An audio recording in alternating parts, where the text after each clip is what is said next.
U.S. Open week is here, fresh off a thrilling end to the RBC Canadian Open, including Adam Hadwin getting wrecked and Nick Taylor nailing a long putt just a couple of days to Brandon Gdula, was tilting in slack about using Ludwig Aberg or using Taylor over Ludwig Aberg. Nick Taylor says, no.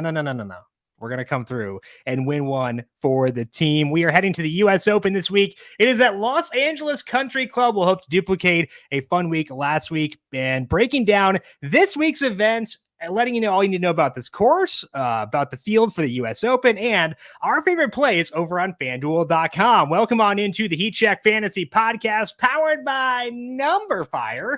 That's right here on the FanDuel Podcast Network and numberFire.com. My name is Jim Sonis. I am a senior writer and analyst for numberFire, joined here as always by Brandon Gdula. He is the senior managing editor of numberFire.com. You can find Brandon on Twitter at Gdula13, and Brandon, Nick Taylor, how could we have ever have doubted him before that thrilling end to the Canadian Open? Well, he shot like an opening round 90 or something. So I think we could have doubted him for that. But yeah, it would have been nice for either Tyrrell Hatton or Aaron Rai to get the win for your boy. Nick Taylor was fine for the DFS exposure, but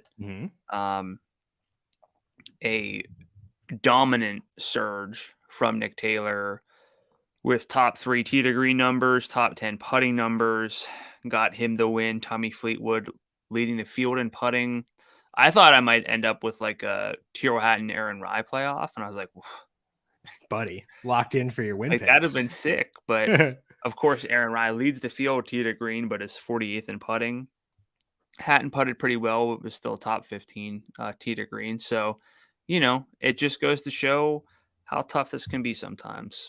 We'll have to call Aaron Rai Scotty Rai from now on if he's going to lead the field tee to green and then give it all back on the green. Speaking of Scotty, he is the favorite for this week at the U.S. Open. We're going to preview this week's event, let you know what you need to know about the course, current form, everything you got to know to get ready to fill out your DFS lineups for this week's event. But first, a reminder to make sure you are subscribed to the numberFire Daily Fantasy Podcast feed wherever you get your podcasts. MLB DFS shows every weekday there. The solo shot. We also have UFC for select events. And of course, PGA DFS every Tuesday right here on this same feed. Make sure you're subscribed to the numberFire Daily Fantasy Podcast feed wherever you get your podcasts. And if you like what you hear, leave us a 5-star rating on Apple Podcasts or on Spotify. Also, for those of you watching YouTube, leave us a thumbs up there if you like what you hear, and we thank you for tuning in as we do live stream these major broadcasts. Let's turn our focus now to the U.S. Open for this week. It is at Los Angeles Country Club, the North Course. It is 7,421 yards and a par 70.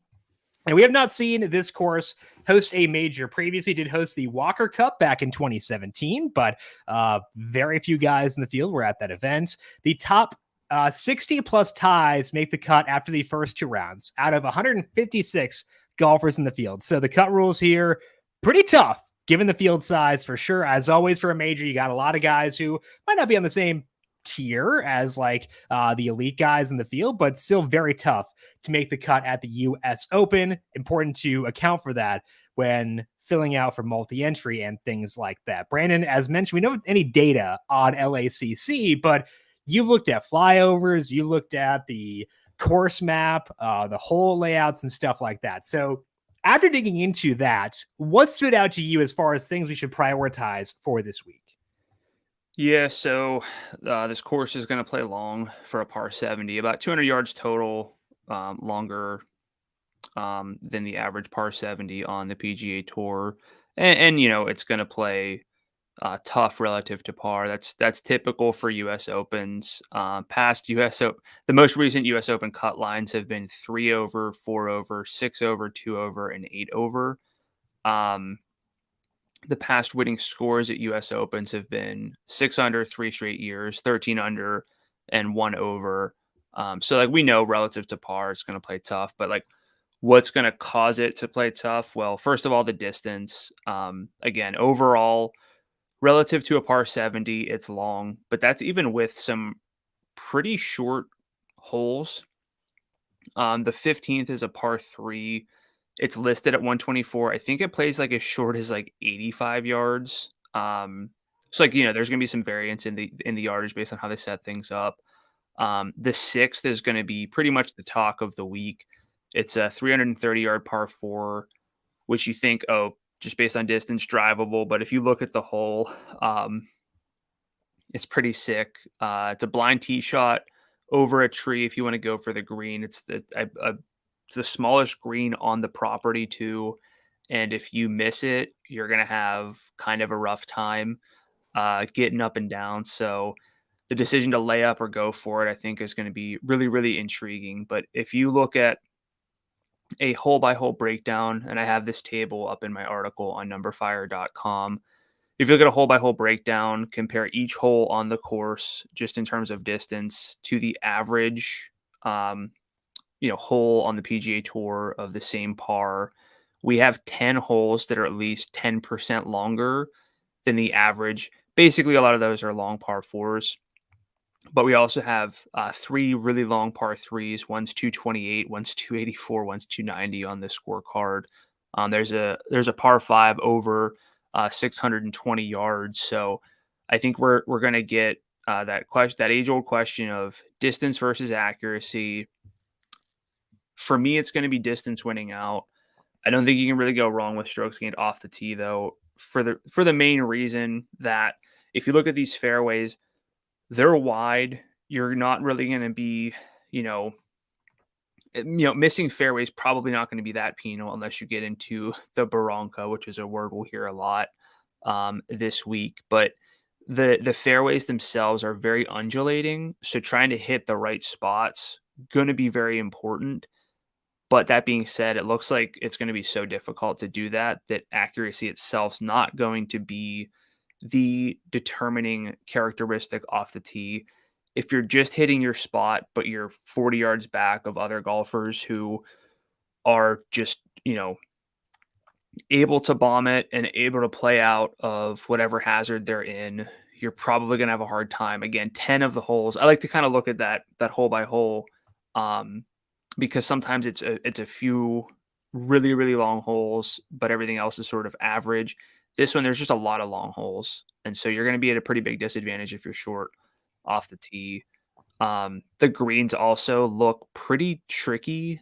A lot of undulation just everywhere. I've heard a lot of subtle breaks for this one. So it's probably going to be a pretty big putting test, which I wish there was some way to isolate out the putting luck and like who's actually reading the greens properly. Basically, like maybe something is like where your first miss is, like how far away your first miss is on a putt, something like that. I think we'll get there eventually, but we're not there just yet. But yeah, it's going to be tough. We're going to have like high scores.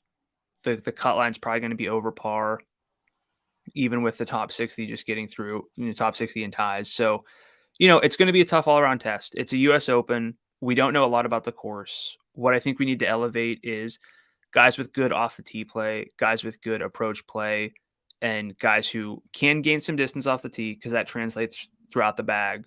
But frankly, just to play the best guys. It's a major. Like Yeah. it matters. Like it really Yeah. does matter, especially I think at the US Open where they try to set it up as difficult as possible. And the thing we get every week when it's tough relative to par, the better golfers have more of an edge. So we know that the Bombers get a bump up from where they typically would be for this week. How much do you penalize golfers who are maybe not short, but also not like, gaining off the tee, like Hideki, Morikawa, Corey Connors, guys like that, where distance is never Russell Henley, typically a guy we adore on this show. How much do you knock those guys down based on the distance at this course? Not as much as I probably would otherwise. Okay. I think that you're going to be able to if you catch the right slopes. There's probably going to be a lot of rollout, which does tend to sort of mitigate the importance of driving distance. But again, you have these long par threes. Like par three scoring is super volatile, and it's going to be long for everyone. but the Yeah, longer you hit it, the shorter club you get to use. That's just an advantage, and there's no way around it. So I think distance throughout the bag is going to be helpful. But yeah, I'm thinking like the Corey Connors, Sung J M. I know Colin Morikawa. I believe in a few flyover videos, course overviews, people kind of given the archetypes. I hear Colin Morikawa's name, and I can see that even though we don't think of him sure. as a long hitter because he's so precise with his ball striking, but he's also not prohibitively short. Sure. And frankly, the more the prohibitively short golfers in this field are just not great golfers overall. Yeah.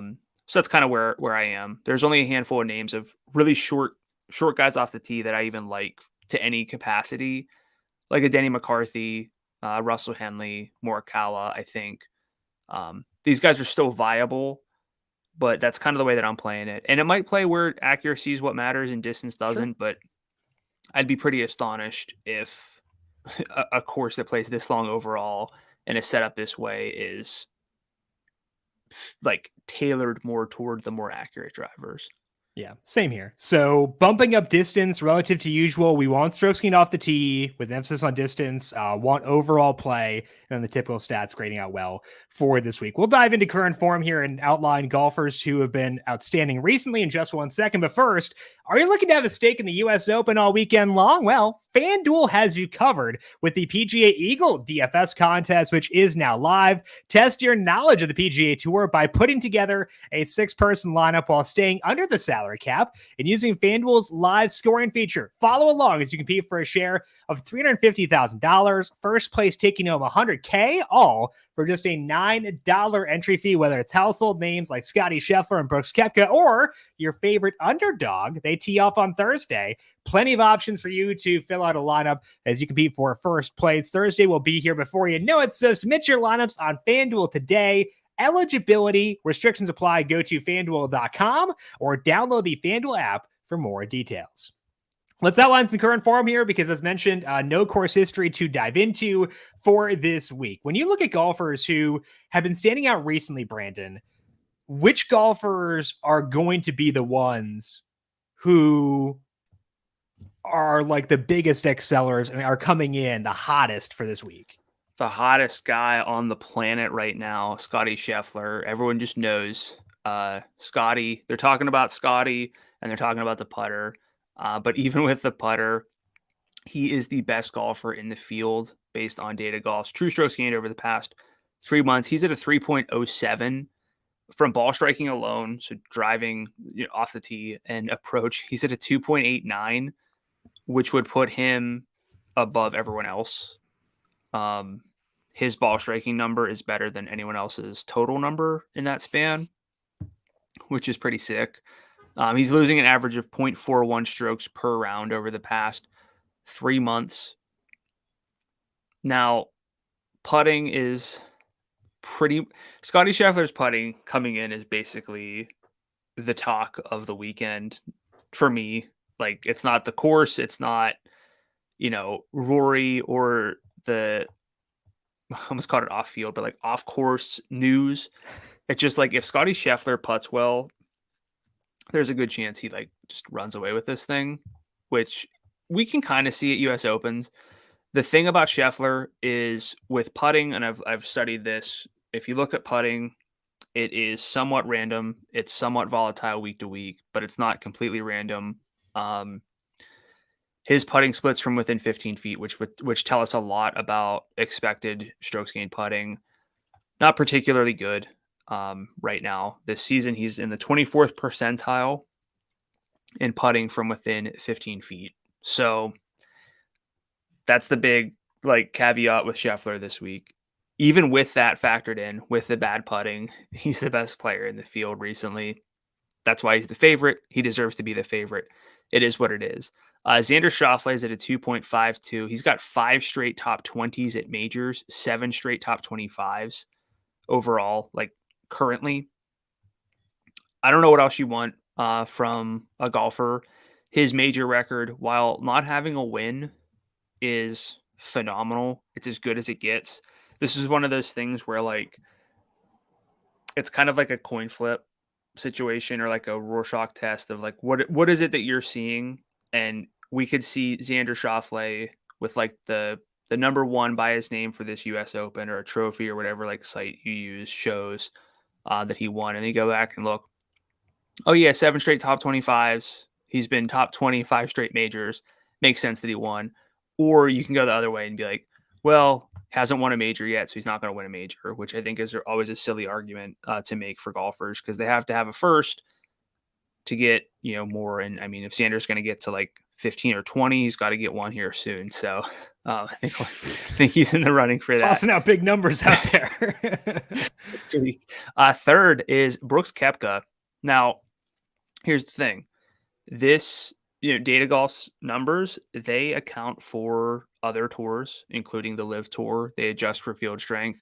He's at a 2.47, so he's not very far off from Xander here. Not as much shot length data, of course, over the past 3 months for him. It's just the two majors, and he's putted really, really well in both of those. He was T2 at the Masters when he was 4th in strokes gained putting. He won the PGA, of course. He was 14th in putting there. I'm not saying it's all just putting, but the thing with Brooks is when he's like locked in his majors, it feels like he's never missing from 8 or 10 feet. Feels like he's never 3-putting from 40 feet. It's like methodical. And that's kind of the situation we are with Brooks right now. 4th on the list is Jon Rahm at a 2.3, followed by Patrick Cantlay at a 2.24, Victor Hovland at a 2.14. 3 of the best tee to green golfers in the field, and by extension in the world. But they're also good putters, specifically Rahm, although his numbers have kind of tapered off a bit. And that is to be expected because he's been phenomenal from putts outside of 15 feet this season, but he's still 70th percentile within 15 feet. So he's golfing really well. And then next after that is Russell Henley at a 2.13. You talked about him, not very long off the tee, but one of the best iron players in the world. And I would just kind of flag like, hey, if you like Colin Morikawa this week, maybe part of that's due to like the California narrative or that he played here in the 2017 Walker Cup. But if you like his course fit where you think he's going to be in the right spots off the tee, if he's going to be able to take advantage of his great iron play, and it's not just going to be like a putting competition, you should probably take a look at Russell Henley as well. And then 2 more names are above a 2.0 strokes gained over the past 3 months once adjusted for field strength. One is Tyrrell Hatton, who we both love. He's at a 2.08. The other, Justin Rose, right at a 2. We love him as well. They're both golfing really well. Not like particularly long off the tee, but they're not short. So it's a really long list of golfers gaining at least 2 strokes per round on the field over the past 3 months. And just for the sake of it, there's a big name that we're all probably waiting to hear on this list. Where has he been over the past 3 months? Where is Wyndham Clark?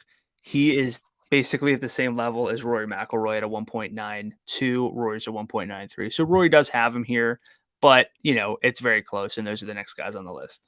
Is Wyndham Clark at the same level as Rory McIlroy, or is Rory McIlroy at the same level as Wyndham Clark?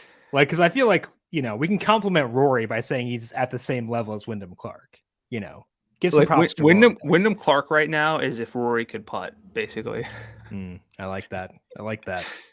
Let's talk about Scottie Scheffler. You mentioned how good the form is. You mentioned how bad the putting has been, but the numbers you cited account for that.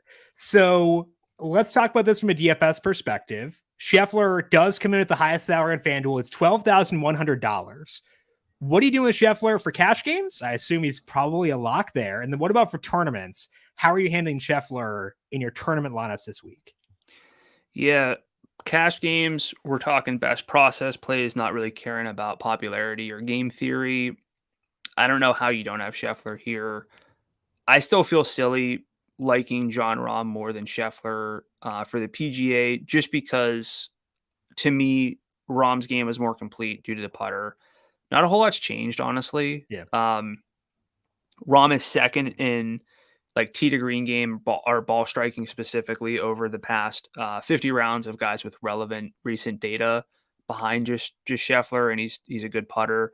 So for that reason, like I was drawn more to Rahm, but from a DFS standpoint, that tee to green game for Scheffler is really, really nice. So it's weird, but it's one of those things you got to learn to separate this.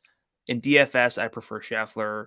In the betting market, I prefer Rahm because it's a better number. And You're getting a bigger discount in the betting market than you Yeah. are in daily fantasy. And with Scheffler too, even with the bad putting, he's still finishing top 5. Yes, that's the He scary lost thing. 2 strokes putting per round at the Memorial and finished 3rd. Yeah. He lost 1 stroke putting per round at the Charles Schwab and finished 3rd there. So the putting is accounted for. If he can be neutral, he could win this by 3 strokes or more. Yes. You know, that's kind of the way things grade out here. So I would say just don't double count the putting. And that's what you're saying too. You know, we're accounting for the putting, even accounting for the putting. Scotty Scheffler is the guy for cash games and still going to be a great play for tournaments as well.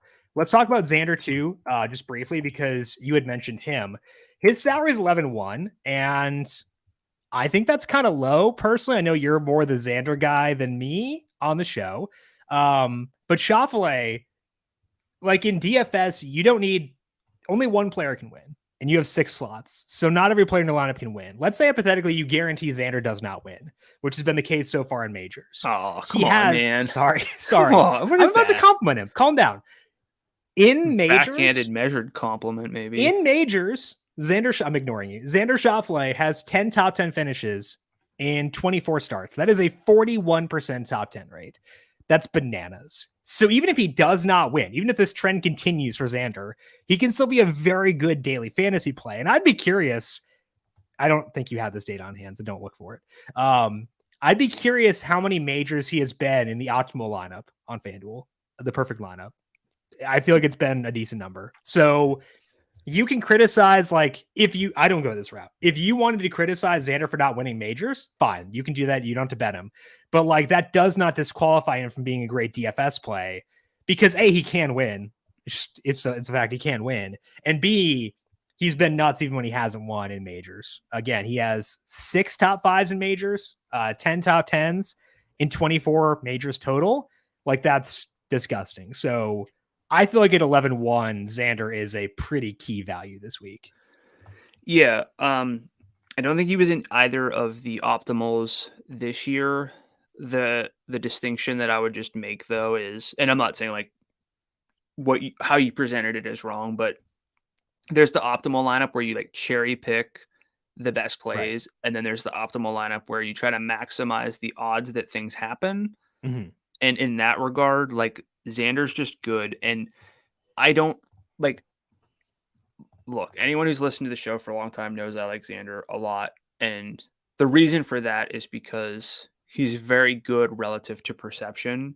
And I think it's another one of those like Rorschach tests where if you ask like people who are in golf, like, is Xander over or underrated? I think you'd hear both arguments. Yeah. But the thing that with Xander right now that really stands out to me is that over the past 50 rounds, once adjusted for field strength, he is 5th in the field and strokes gained approach. That's one of the things that's always kind of eluded Xander and kind of got me to take a step back from him because his game was very complete. He just wasn't elite at anything. And right now his approach play is phenomenal. He's a great putter. We know that he plays well in majors. The only knock that anyone can really put on Xander is that he quote unquote doesn't win. I think that's unfair to him. He's in contention a lot. And I think that counts for something, especially for daily fantasy, where he gets more of an uptick than he does. Sure, use that argument for betting. If you just want to bet the guys who have already won, feel free. But Xander at 11-1 in DFS is a great value, and there's really no argument against that. Yeah, I agree with that. And I think that Xander is a core piece for me this week. Let's shift our focus now to bookmaker odds and see what they're saying over at FanDuel Sportsbook, where Scotty Scheffler is the favorite to win this week. He is 7-1 right now over at FanDuel Sportsbook. Jon Rahm is 11-1. Brooks Koepka follows Rahm 12-1 with Rory McIlroy 13-1. Victor Hovland and Patrick Cantlay both 17-1 with Xander Schauffele at 19-1. Jordan Spieth is 24-1, followed by Max Homa at 29.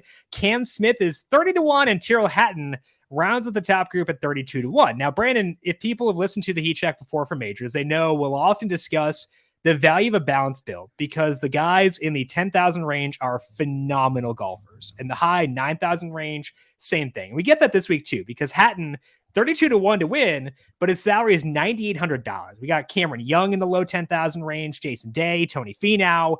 It's a very good range once again.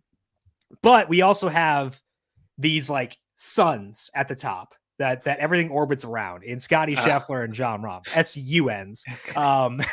These guys who just have like this gravitational pull around them. So does balance grade out well for you this week as it typically does at majors, or does the presence of Scheffler, Rahm alter that equation for you? Yeah, I mean, balance sort of wins out. It just depends on how you define balance this week. Because you don't want to just omit guys with the heavy win equity, by which I really mean Scheffler and Rahm for me. But, any of those favorites really, those guys have elevated win equity, and then things fall off, pretty quickly. And once we get to the end of this segment and we talk about the guys with the best win odds at low FanDuel salaries, they're pretty much non-existent. So it's like a modified balanced build where I want one of the studs, specifically Scheffler, but I won't mind if I just have to settle for John Rahm or another name. But I think those two guys are pretty much in their own tier among the high salaried golfers, if we don't include Xander in that argument. Which, if you want to start a lineup with Xander, that's much more of a balanced build. Point being, I don't want a whole lot to do with the guys in the low 8,000 range. It's a tight cut. It's going to be a tough course.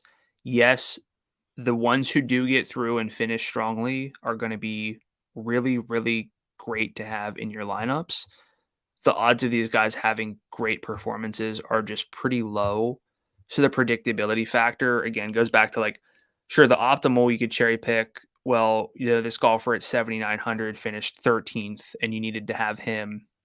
His odds to finish 13th going to be very low entering the tournament. So I want some balance, but not at the expense of Scheffler and Rahm and Xander, but also just trying to like make sure that I don't have a whole lot of golfers in my lineup who have virtually no shot of winning. Yeah, I think that Xander actually fits well with the balance build, like the balance narrative, because his salary is so low at 11-1. You can go Scheffler plus Xander and get Tyrrell Hatton in there and like not have anybody below Mito Pereira at 86. Just going to throw out a hypothetical name. Definitely not an exact name. You can make a balanced lineup that has Xander, Scheffler in there, and I think that's where I want to skew this week. But I think the overall build is I want to have exposure to that mid-range. And if I go with like the Scheffler plus Schauffele build, I can still get two guys in that mid-range who I feel pretty good about. Now, is it going to get as high as Finau at 10-3? Maybe not.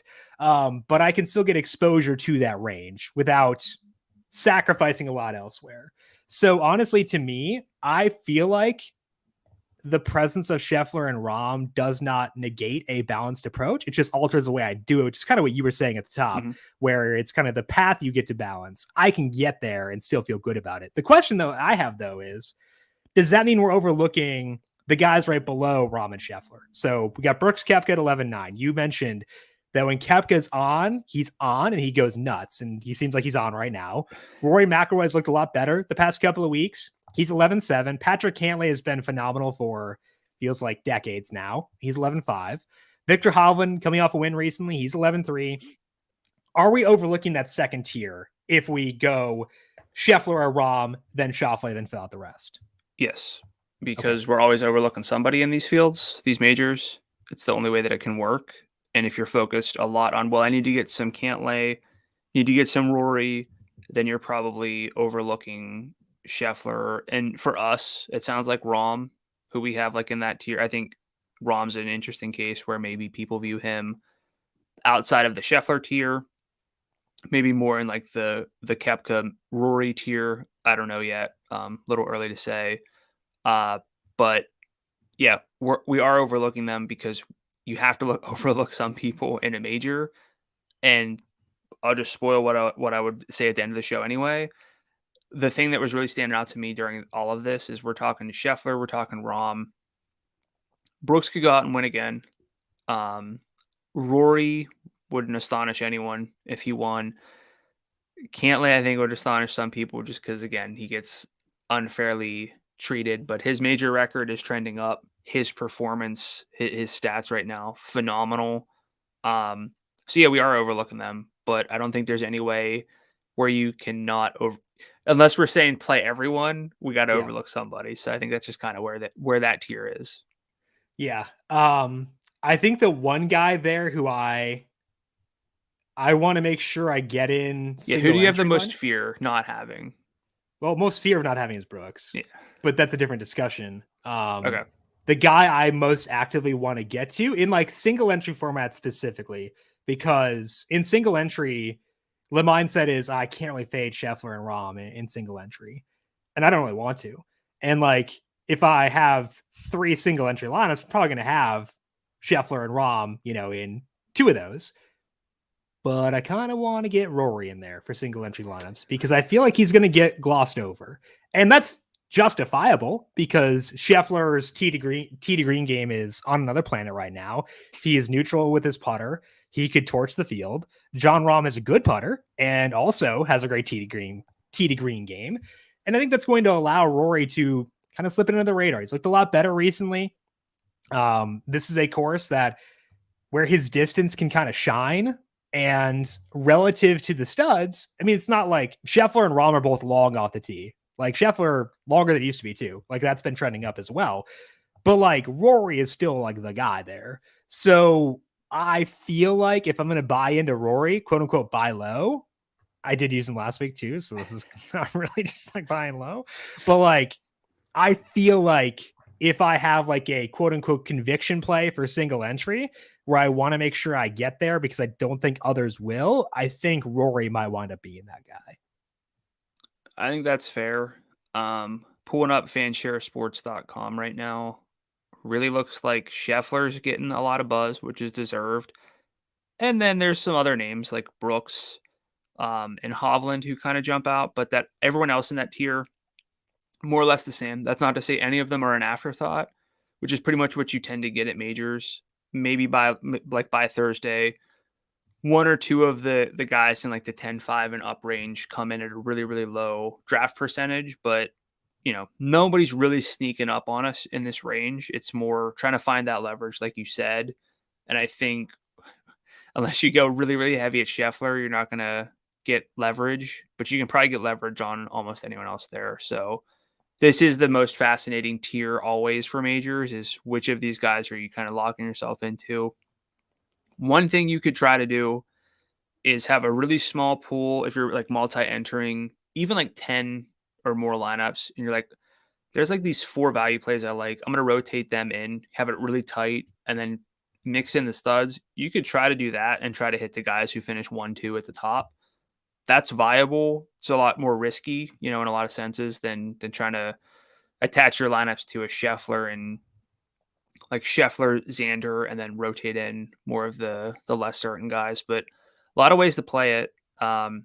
If I had to kind of have an answer to someone other than Scheffler, Rahm, and Xander, who I'm wanting to play, who I think might go a little bit overlooked, all things considered, probably would be Hovland.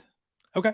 And looking at the fanshare tags, the guy who like got my interest most was Rahm. The fact that the gap between him and Brooks and Scheffler was as large as it is. It's not huge, but there is a gap.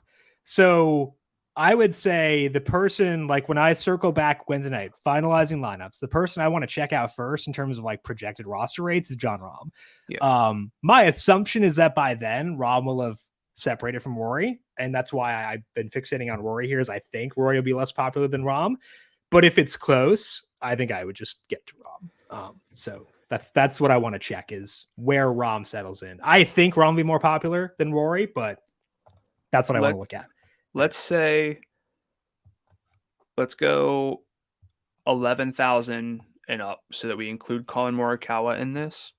Sure. So it's Morikawa, Xander, Victor Hovland, Patrick Cantlay, Rory McIlroy, Brooks Koepka, Jon Rahm, Scotty Scheffler. Are there any names on that list? If you, like you said, you're checking things out Wednesday night, you're like, nobody's playing this guy. Is there anyone you're low enough on where you wouldn't jump there? I included Morikawa specifically because he might be that guy, but it sounds like we're good with everyone from Xander up to the point that, like, if we think we get leverage, I would play Cantlay, right? I'm not as high on Hovland personally. Okay. So I would answer Hovland and Morikawa personally. Okay. Cantlay, I'd need to be pretty low. Okay. Because I do feel good about the other guys. So sounds good. And I would also say with Xander, it would take a lot to scare me off to like kind of rephrase the question in that way. For Xander, it'd take a lot to scare me off. For Scheffler, it'd take a lot to scare me off. I think for those two, I need a higher number to be like, even for, multi-entry, I'm a little wary. But I think better way to phrase it. Yeah.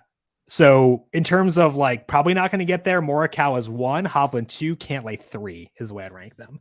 As far as like the guys I'm least likely to use. Most likely to use is Scheffler and Schauffele, just because like I don't see any reason to not use them personally. Yeah. Which golfers' odds have shifted most notably of late?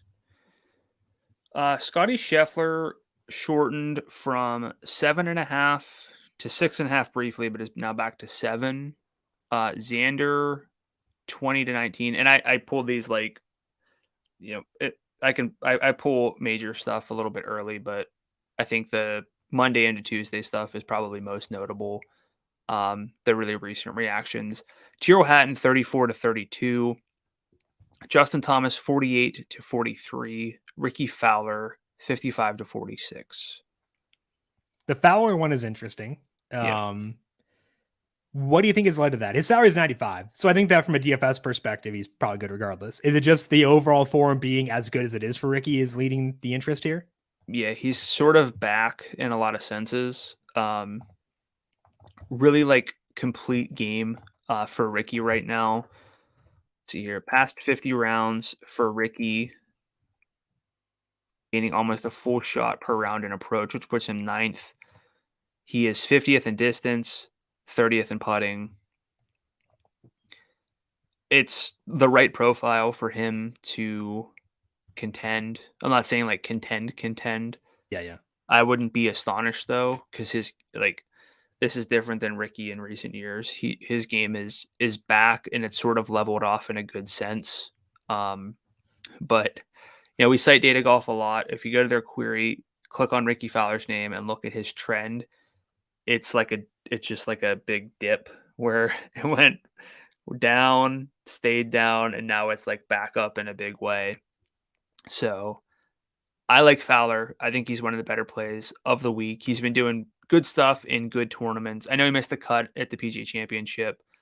Didn't putt well, didn't hit the irons well there, but he's putted well and hit the irons well everywhere else. So I'm good with that. You mentioned Justin Thomas shortening 48 to 43. I would say if you like Thomas, I'd bet him. I would not play him in DFS. I agree. That's the much better route for buying into him. Yeah, it's one of those where tying a lineup to someone who could have it click, that's scarier than just a ticket on someone who could have it click. I'd agree. Which golfers' odds have lengthened since the past couple of days? Brooks Koepka 11 to 12, Max Homa 30 to 31, Colin Morikawa 31 to 34, California boys there. Jason Day 48 to 50, Shane Lowry, Sung J M 50 to 55, and Corey Connors 65 to 70.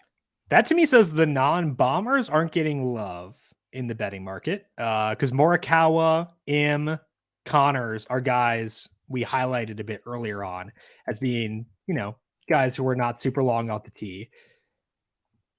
I think that kind of just makes sense. It doesn't really translate to a lot for DFS for me, but it seems like the betting market is saying that the bombers are probably the, not selling out for bombers, but like that's probably the way we want to skew for this week. Would you consider? Well, so we don't like to mess around necessarily with completely different lineup constructions. I do. So like something that's just completely outside like your player pool. Would you consider like a shorter hitters lineup then? Precision stack? Yeah. I think that there's always merit to that when there's uncertainty. Like There was a U.S. Open a couple years ago where the just outside the fairway seemed pretty penal. That's every U.S. Open. Yeah, but like it seemed like it was really bad. But then the like winning lineup was like Bryson DeChambeau, Matthew Wolff, like these guys who were not accurate, but were just torching it. So like there is credence to archetype stacks. I don't think I'll get there this week. I'm very willing to do that in general. I don't think I'll get there this week though. Yeah, I could say like correlating pieces together, like, you know, Justin Rose, who's not super long off the tee, but is precise. Maybe you go Morikawa near the top, a Henley because of that. You know, you're not actively seeking out guys who are that, but like bumping up guys who are precise. Maybe you do that. I won't get there personally, but I can see the thought process there. Yeah, at Winged Foot, that was when Bryson won at 6 under. Wolff was second at even, and Louis was 2 over. But yeah, Bryson led the field tee to green, led the field in distance. Wolff was second tee to green, 6th in distance. Yeah, so it's one of those. But yeah, I'd be surprised if like the short hitters run away with this kind of thing. So it's worth a shot. I won't get there, but I get what you're saying. Which lower salary golfers have odds that stand out to you? Yeah, it's not a very long list, and I'm like double checking stuff, but there's not a whole lot of names between like 70 and 130 in the first place. In terms of the betting odds, you look confused. I got a Slack message. Sorry. Classic Jim. So the best win odds on FanDuel Sportsbook among golfers with salaries of 9,000 or lower: Wyndham Clark 85 to 1 at 8,800, Sahith Theegala and Denny McCarthy are 100 to 1 each. Theegala is 9,000. McCarthy's salary 8,700. Mito Pereira's 110 to 1 at 8,600. Minwoo Lee's 130 to 1 at 8,400. Harris English 160 to 1 to win at 8,900, and then two guys at 180 to 1. Phil Mickelson, whose salary is 9,000. Kurt Kitayama, whose salary is 8,700. So again, if this is part of your process, going to be a bit of a tough week, although I don't really mind any of these names to the point that I would argue with anyone. I think Phil's probably the name that I would argue people out of, but what do I know? It seems like Phil's back. Seems like Phil's got his he's got his swag back. Can your model account for like Twitter thumbs being like fatigued? Like I feel like he's been firing off some tweets, and I don't know, like will his thumbs have like the strength to you know excel? Well, maybe that's why people aren't into like Max Homa, I guess. But also, just while I'm here with like the California stuff, yeah, Max Homa, you know, Colin Morikawa, Xander, all these guys from like California. I'm not saying every course in California has POA greens, but this course has bent grass greens. So I'm not saying it's completely different to the point that like they may as well not even be from California or anything like that. Not show up. But it is one factor that's a bit different than a lot of the California courses. I want to talk about Kitayama briefly because you mentioned him. His win odds 181 to $8,700. So he's not like someone who has super high win equity, but he is a guy who has at times had really good distance. The form is aggressively up and down. He did though finish 4th at the PGA Championship. Yeah. $8,700. If we're emphasizing distance, Kitayama at times has that. Any interest for you this week? Because I couldn't talk myself into it. Did you? No, I didn't get there, but yeah, very volatile game. Won the Arnold Palmer Invitational, designated event, good event. Gained across the board there. Not actually too much with off the tee, but some of that assuredly due to penalties off the tee. Putted well, hit the irons well, which he can do. He can put it together. Again, it's like the perfect example of, well, Kurt Kitayama gained some distance on the field, hit his irons well, putted well. He finished T18. You needed him for like, he's in the optimal lineup. You should have played more value plays. The odds that he does that, not very high. And this is not a case against only play the obvious plays, only play guys with salaries of like 8 and above or something like that. That's not it. It's just like every time we get to these majors, you settle into like the balance build makes more sense. And there's always, just due to sheer volume of the amount of guys with salaries like 85 and lower, some of them are bound to get through there and play well. That's how it works. But for me to build lineups around someone with so many question marks, it's a bit of a hard sell this week at 87. Yeah, you say, I'm not saying only use guys 8,600 or higher. I might not use anybody below 86 though. Yeah. I think I would consider Minwoo Lee at 84. Yeah. Because he's got some good distance. Adrian Moronk has been a 3-ball deity for me recently, so huge into him. Might give him a look, but in general, I'm not going to be going below 86 very often, at least based on the way this field breaks down. Personally, weather for this week in Los Angeles, you'll be shocked to hear it's great. The wind speeds do not get above 7 miles per hour. This is awesome. No objections. We are good to go and play things straight up there. So let's dive in now to our player picks for the U.S. Open. Let's begin things off in the upper range, Brandon. When you look at the guys with salaries above $10,000 on FanDuel, who stands out most to you after accounting for salary, everything else? We know it's Scotty Scheffler. It could only be Scotty Scheffler. He's the best process play, even with the putter being what it is. Easily leads the field in strokes gained, ball striking.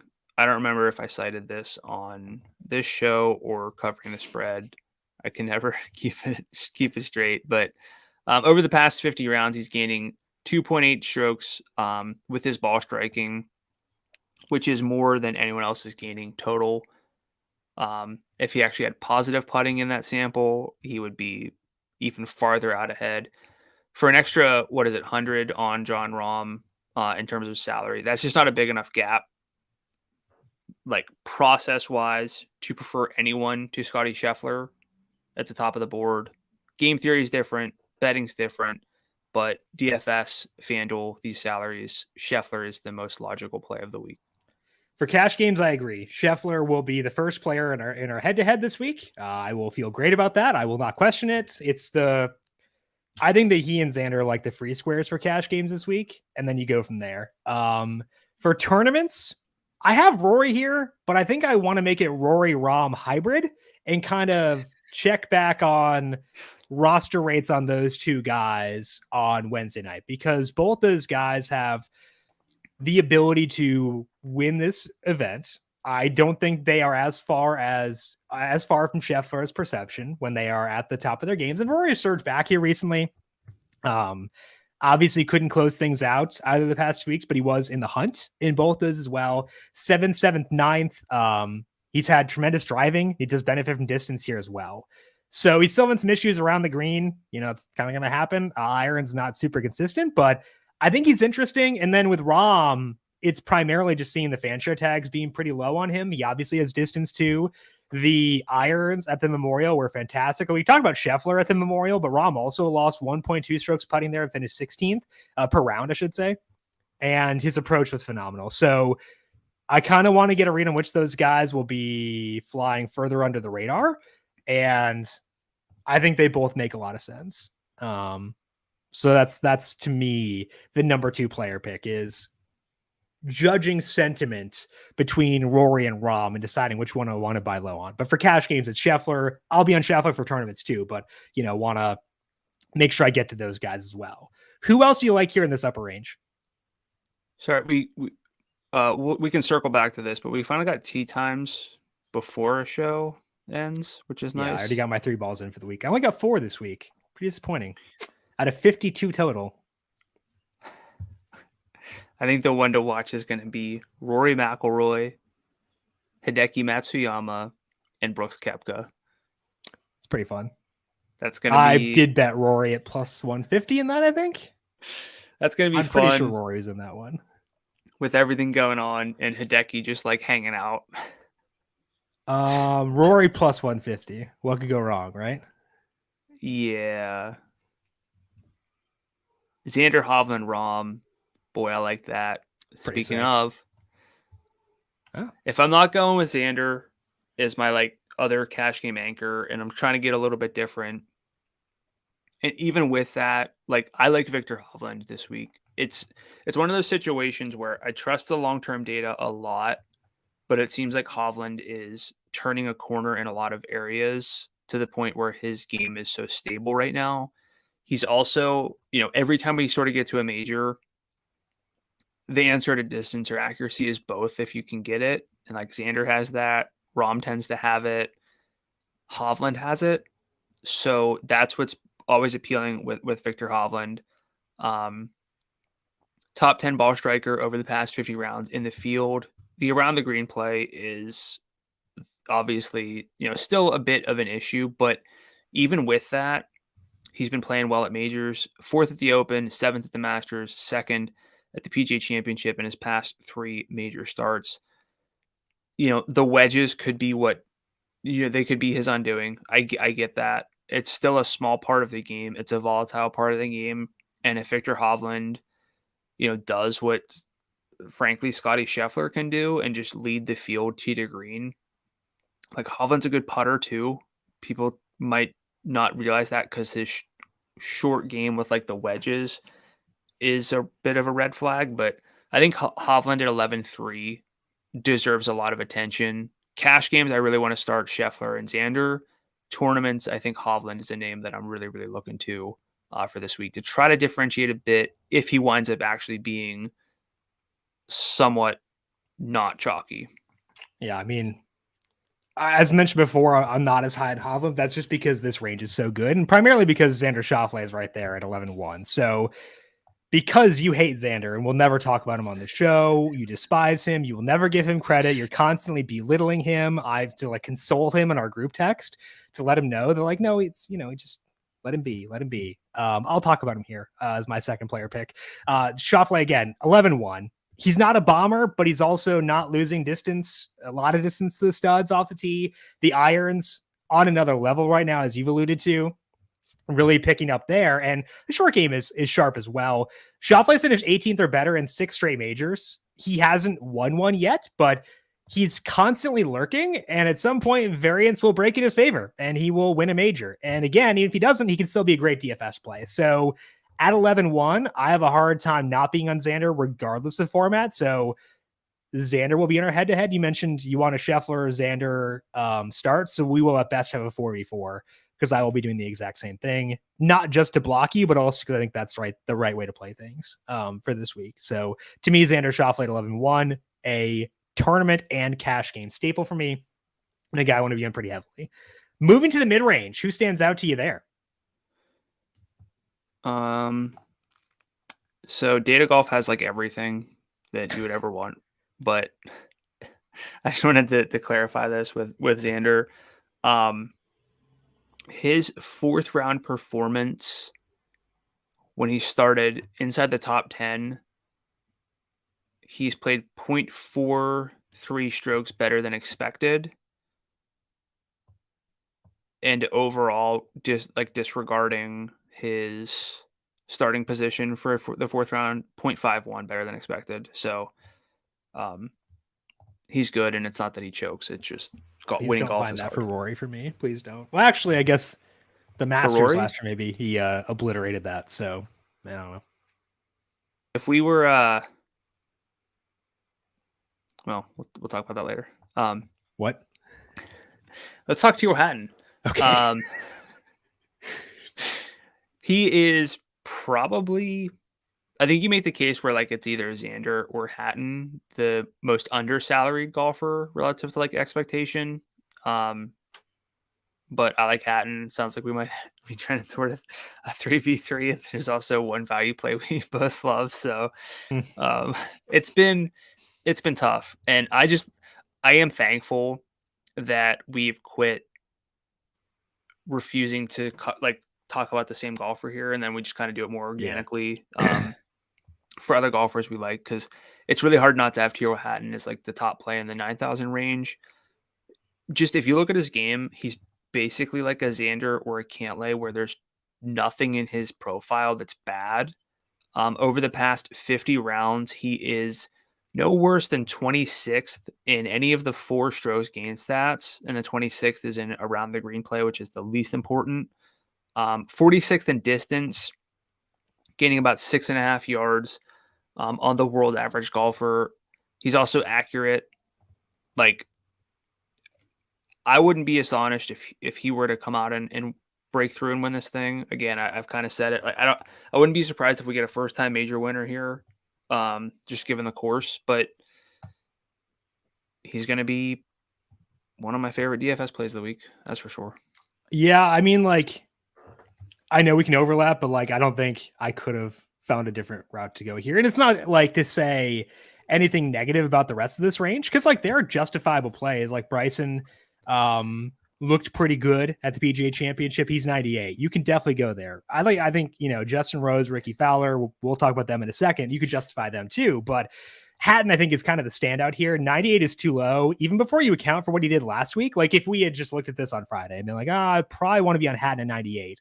Now you add in another week of great output in a not terrible field. I think that is definitely a boost up for Hatton there. The ball striking is elite, but also brings a short game. You look at his performance in recent majors, it is kind of spotty, but he hasn't been bad. So I like that. The distance for Hatton's been getting better recently too. So I find nothing wrong with Hatton. I feel like we are just filling out our cash game lineup and still realizing, because I can't get duped. I'm way behind to you. So I can't get duped. My goal every week now is just to try to figure out your lineup and play the same thing. Well, I'm telling you who I'm going to play. So that I get a push. Not that hard, but hey, pushes are great for your boy right now. Yeah, you're just playing defense.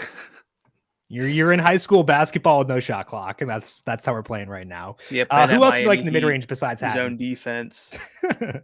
I like Ricky Fowler. Again, we already talked about him. Top 10 in iron play. 30th in approach play, 50th in the field in distance, roughly again 6.5 yards on the world average golfer in terms of his average drive. I guess probably one thing I should just sprinkle in here with all the talk about driving distance, like ranks for driving distance are very misleading because it's not usually a huge gap. So just keep that in mind. Really all you have to do is make sure that golfers are basically really long, sort of average, or like really short. That's kind of how you need to break it down. But Fowler has the distance and the accuracy with the driver right now.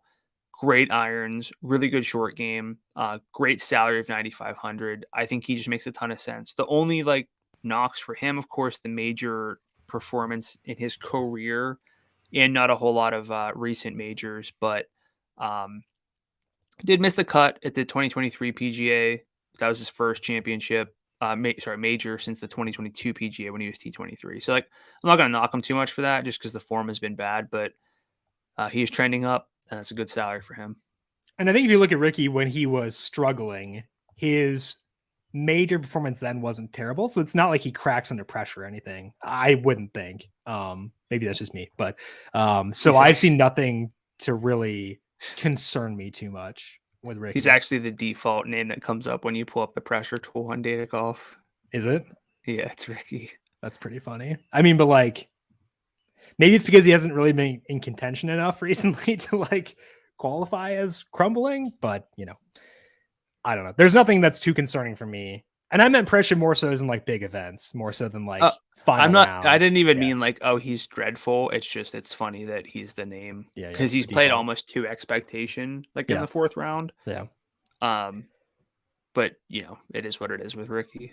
So I could have gone Ricky here. I decided to go Justin Rose because I do like Ricky a lot, but I wanted to talk Rose too. Now Rose isn't long off the tee, but his distance is actually creeping up a bit, which is weird given his age. His distance has been on the ascent and it's better than it was before. He's above average too in that regard. So like, again, you talk about ranks being bad. They may underrate what Rose is doing in terms of distance right now. And if he can have decent distance, I think he could contend here. He's a great approach player. Obviously, the short game is very good. If you look at the past 6 months, he's at 1.84 true strokes gained per round, according to Data Golf, which is a bananas number for a guy with a salary of 97. So I don't want to be like crazy high on guys who are not long off the tee, but I think Rose can be an exception at 97. Any thoughts for you on Justin Rose this week? Yeah, I like him. He's an other to consider for me in my helper on numberFire. I just wanted to try to get something tangible here, and I think I found one. So You think of one of the longer drivers, and again, this is from Data Golf, past 50 rounds. Rose 1.79 yards gained per drive on the world average. Tony Finau 6.78, so basically 5 yards there. Which sure, that adds up, but it's also not substantial. Difference in rankings there: 81st for Rose in this field, 43rd for Finau. Again, I'm not saying 5 yards is nothing. I'm not saying that Justin Rose hits it just as far as Tony Finau, anything like that. It's just always interesting when it comes to driving distance. For sure. We didn't talk about Finau, 10-3. Any thoughts for you there? I like him fine. Yeah. My model always likes him because he's just good long term. The luster's always off on Finau at this point because he's another guy who can't win, even though he's proven that to be incorrect. I think that if you go balanced, more balanced, Finau's the name that I think I'm not saying the name that I'm really trying to get to, but I prefer Hatton at salary to Finau. I think you can get both, honestly. But I think if you go I know you don't like Rory. You hate Rory. You despise him. You want to throw him in a lake. If you go like Rory Xander, I think you can get to a lineup where you have Hatton and Finau in there. You can go Hovland. I mean, I'd go Hovland, Xander, Finau, Hatton. You have 4 potential winners there, 87.50 for 2 other golfers. I think you can make that work. Yeah. That's another modified. I mean, maybe that's just a balanced build for some people, but I'd rather go Rory. Anyway, yeah. I know you would. I understand that. I've heard that. I actually listened to what you say. I was just giving another example. We could meet in the middle and say Patrick Cantlay for this hypothetical. Nope. Let's go down to the value plays. Our final overlap is Wyndham Clark. So you tell me why you like Wyndham Clark. I'll tell you why he will win. And we'll go from there. Big hitter, got to be the best value play of the week. And by value, I just mean below 9,000. Yeah. Gains over 13 yards per drive on the world average golfer. Top 15 approach play over the past 50 rounds. Top 30 putter. That's distance off the tee, irons, putting. That's a pretty good combo for the U.S. Open. So, again, another guy you can knock for, major history, but guess what? He's in very different form than he ever has been. At a certain point, that has to overtake the past results whenever you weren't as good at golf. Yeah. And if you look at, so Data Golf has their own world golf rankings. They're not the OWGRs, but they're, their own to quantify recent form, overall form. Wyndham Clark, 32nd in the world golf rankings. He is 12th in Data Golf's rankings, and his salary is 88. Maybe you disagree with that. That's fine. But he probably shouldn't be 88. He's got the distances you mentioned. He won the Wells Fargo by gaining 2.35 strokes per round on approach. What? Last week, 23.6 yards per drive above the field. He's at 13.9 yards per drive, longer in the field the past 6 months at Data Golf. Now, like you said, he has not done in a major. His best finish is 75th, but I really don't care. Given his current form, given what he's done in elevated fields, he won one of those. So I think that there's enough there to say Wyndham Clark is a great play at 88.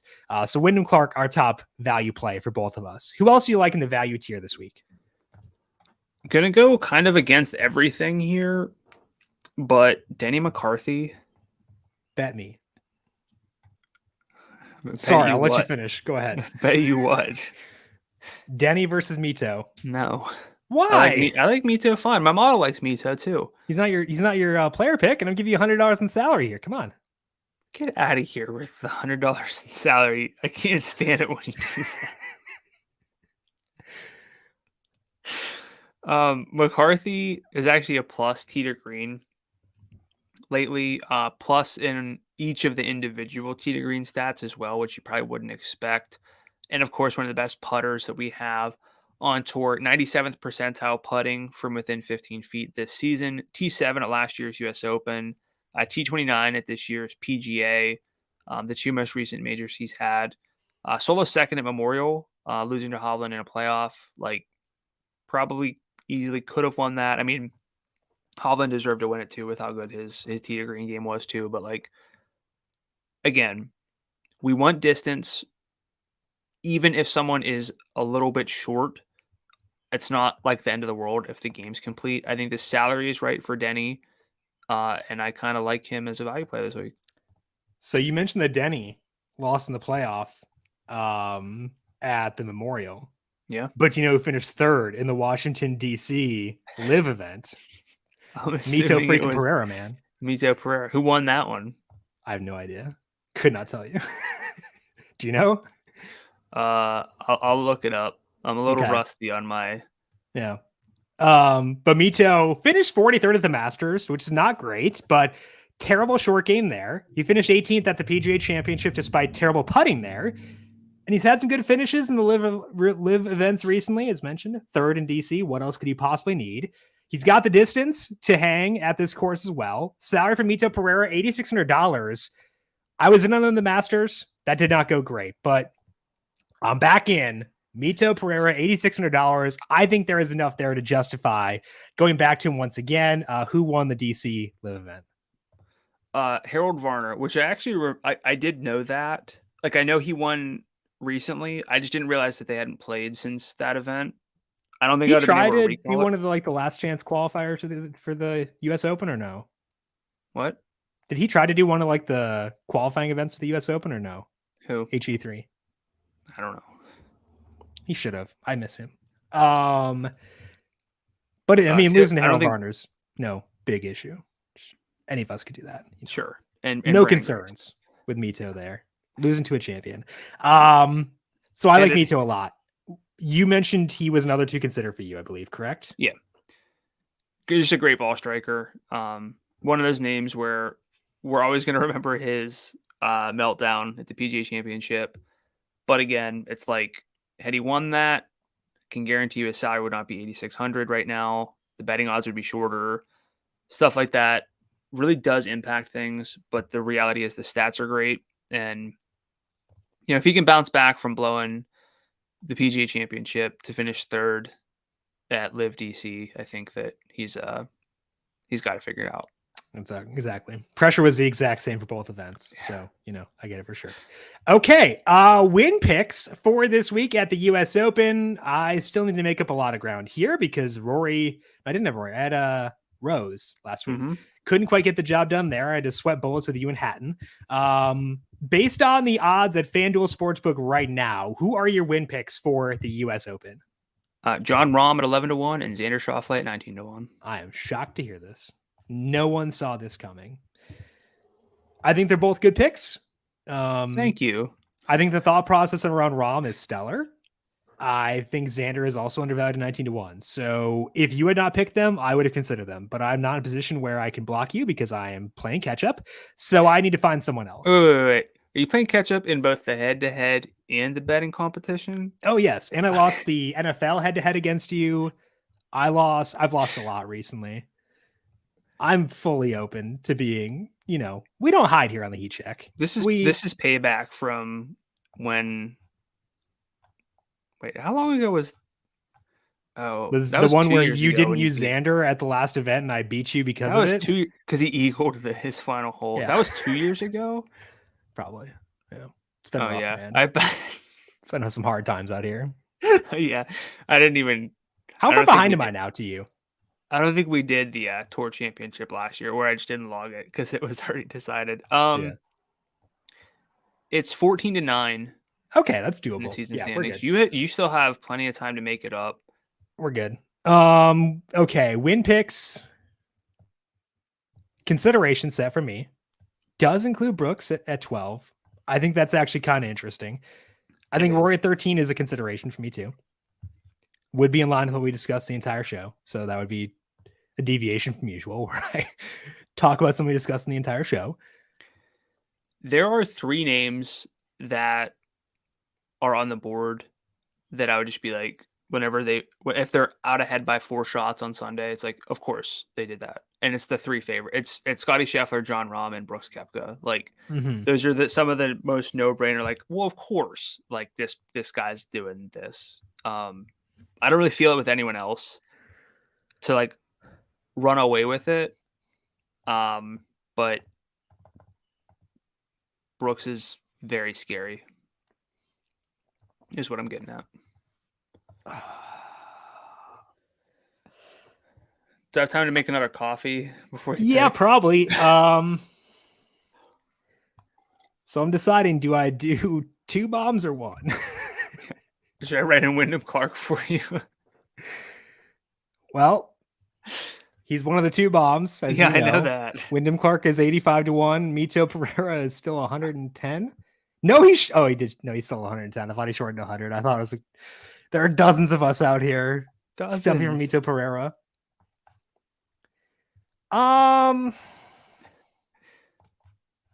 Rory 13-1. Mito Pereira 110-1. Oh, wow. My 2 I have win to picks. delete Wyndham Clark. I already had that typed in for you. I think with Mito, it's harder to quantify his form, and I think that's a positive for a long shot. So don't make that face. We're live. People can see the faces of disgust you make at me. Usually they can't. Yeah. They can see. Again, I think he's a fine utter play. Contempt. I should have gone Wyndham and Mito. No, I'm doing Rory. Sticking with the thought process of we're getting a discount on Rory. Had a couple good events in a row. Has the distance to obliterate this field.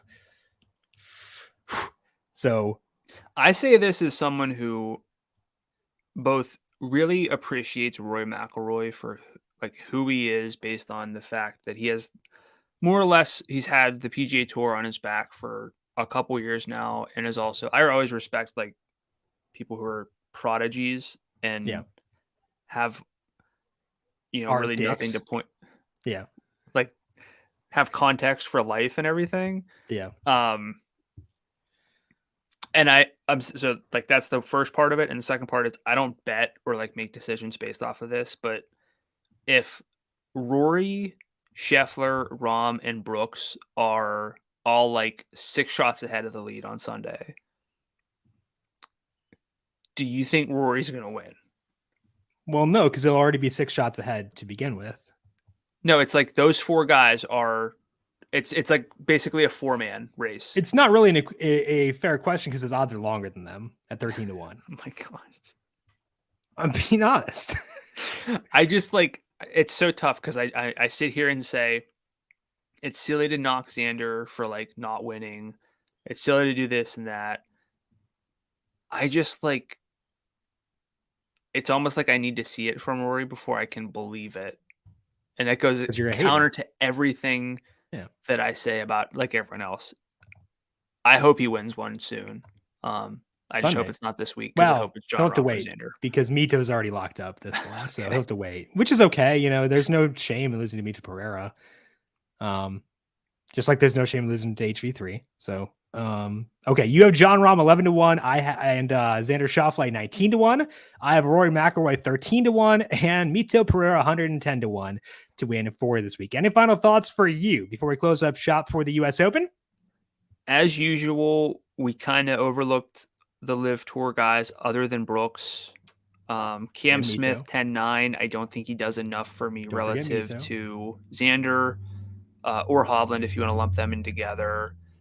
Dustin Johnson. I mentioned Bryson as being a consideration if you want to pivot off Hatton, but I don't feel the need to do that. So like you have Hatton and Rose. I think Hideki I'd rather play. I might even rather play Sungjae Im than Bryson. Tommy Fleetwood even like. So again, it's maybe that's just the easiest angle to differentiate is to sprinkle in some of those names. Joaquin Niemann's 95, but that's I think the only thing that we didn't really cover. That and like the long shots in amateurs, but the true long shots, I should say. I would say give long consideration to roster construction because I agree with Brandon where we probably want to be at lowest. I can get to 84 with Minwoo Lee maybe because of the distance angle there, but even the irons there are not ideal. So be mindful of going too hard on value plays, keep in mind the cut rules for this week. Only top 60 plus ties make it. They're 160 or 156 in the field. So a lot of guys we talked about will miss the cuts, especially if we follow the form from the PGA Championship for us. So just keep that in mind. It's a volatile event, stuff like that. Don't want to go too hard at value plays, and do be mindful of the cut rules too. Yeah, I just realized Gordon Sargent is minimum salary. He is second in the World Amateur Golf Rankings. If anyone wants to get, into that conversation, is he related to Logan Sargent? I don't know who that is. He is a Formula One driver from America. I should have guessed that. Yeah, you should have. All right, that is all that we have here for today on the Heat Check Fantasy Podcast. But a reminder to make sure you're subscribed both to the FanDuel YouTube page to get all of our Covering the Spread podcast and the solo shot that is there every weekday as well. And also check out the numberFire Daily Fantasy Podcast feed for our PGA DFS podcast, MLB, and USC for the big events as well. Brandon, if people have questions for you on Twitter, where can they find you there? I'm on Twitter. You know it. Gdula 13, GDULA 13. Just you and Phil out there tweeting up a storm. Yep. Knew it. I'm on Twitter at Jim Sannes, JIMSANNES. Want to thank you all for tuning in this week. Good luck to you at the US Open. Enjoy the golf. We'll talk to you once again next week. This has been the Heat Check Fantasy Podcast powered by numberFire.